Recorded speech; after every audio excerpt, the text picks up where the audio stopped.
you know, I give myself so much work to do, it's unbelievable. I've just come across this apple. Look how wrinkled it is and soft, and really, I was in two minds. Do I put it on the compost bin or do I make quick spotted dick?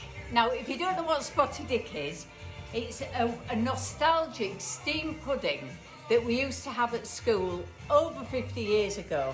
But I've got a really quick, super method, and we can have them steamed perfect in half an hour. Quickly creamed, butter, sugar, in with the eggs, then my flour, the grated apple, the spotted dick currants, divide between my 8 tins, then in a pan, boiling water about halfway up, in the oven 25 minutes, turn them out, custard on, job done.